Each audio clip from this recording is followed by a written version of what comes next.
The biggest pain of knowledge is to understand how clueless you were and how much you were taken advantage of. Let's go back 3 years ago. At this point, just about 3 years ago at this point now, I'm graduating college. I had no idea what was going on with my student loans. I took not as much as some people, but I took some student loans out.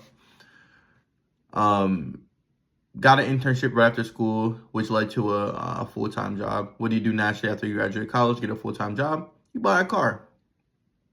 Now, I feel like I was smart enough to know that I didn't want a brand new car because I knew that the value would drop. They say it drops, 30% as soon as you drive off the lot, whatever. So like, all right, I'll buy a used car. But I didn't have all the money. Mind you, like I said, I just graduated from college. So I didn't have the money to just go buy it outright.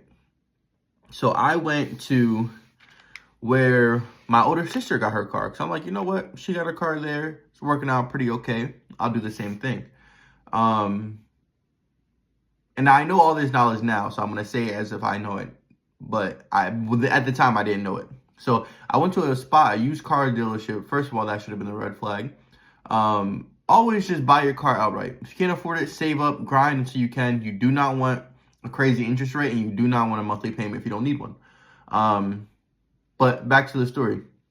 I went to this used car lot here in Lancaster, and it was for people who didn't have the best credit or no credit, right? So at this point, I have pretty much no credit. My credit score is low, but it's only like one thing on my credit report. Don't have any credit cards, don't have any debt other than student loan debt. Really, like my report, my history is bare. So I'm gonna need a cosigner. My parents didn't have the best credit, but I need a cosigner. So I need to go somewhere where they'll accept my credit and my cosigner's credit at the time. So I go to this place. I'm not gonna name it, but I go to this place, and they're overly excited after they read my current financials. Like I was making a little bit of money, and they were overly excited to sell me a car. That should have been red flag number 2. Always ask questions. I know that now. Always negotiate. Again, I know that now.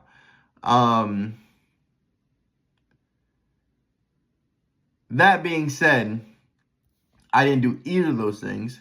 And on top of that, I didn't read my contract as well as I should have. So I looked at the starting price and I looked at like what they were offering me. I negotiated down a little bit. I think down $1,500. They were willing to come down really easily too. That should have been red flag number 3. But yeah, you know what? So they look at all of my information. They say I'm approved for the car that I want, whatever the case may be. I did not look up the value of the car before I agreed to buy it. I didn't look up any cars before I went to the dealership. I was just like, you know what? I just want to get a car. All things that I know not to do. You should not do this. If you're about to buy a car, if you're getting out of college, if you're about to graduate college, if you just graduated college, if you didn't go to college and you're just young adult looking to buy a car, do not make these mistakes, okay? Recently, after learning a lot about personal finance and getting into the banking field and doing some different things with my life to learn and grow my knowledge base, I was like, you know what? Let me go back and read all these agreements. So I read my student loan agreements, and I read my credit card agreements, and I read my car loan agreement. My interest rate is 20.8% on a used car.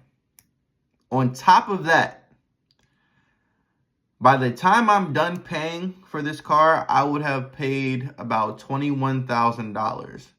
Now, thankfully, I know that now I'm going to speed up and throw some extra money towards these payments to get it out of the way a little quicker to eat away at that interest cost over time. But if I were to continue my current schedule, my current bill is $480 a month. My last payment is scheduled for October 2027. If I were to keep the exact same payment cadence, don't add any extra money, none of that, I would have paid just over $21,000. I think it's like $21,090. For a car that the original purchase price was $15,000. And if you go on Kelley Blue Book today, I did this earlier today, so I know it for a fact. My car is worth $4,400. I say all that to say that we are doing ourselves, we're doing our children, we're doing our community a disservice by not teaching personal finance at a young age. That is the point of Cashflow Compass. My company that I'm starting, I want to build financial literacy, not only for myself, not only for my family, but for everyone that I come in contact with. Everyone should understand how to read their loan agreements. Everyone should understand how to use a credit card to their benefit. Everyone should know how to build their credit and use their credit once it's good enough to be used. All things that a lot of people in our community, in the Black and brown community, are not taught. Yeah, man, I just wanted to get on that. I feel like I've been going through my finances. I go through them every year. Obviously, it's January. It's a time for me to go through them now. Wanted to record a super raw video, a super honest video, just to show you the things that you will miss out on, the things that you will lose, how far you put yourself back just by not understanding these things. And they're not hard to understand once you have the knowledge. Once you have the knowledge, you can make sound decisions, but it's so gatekept that we're making decisions based off of feelings rather than fact. I'm here to change that.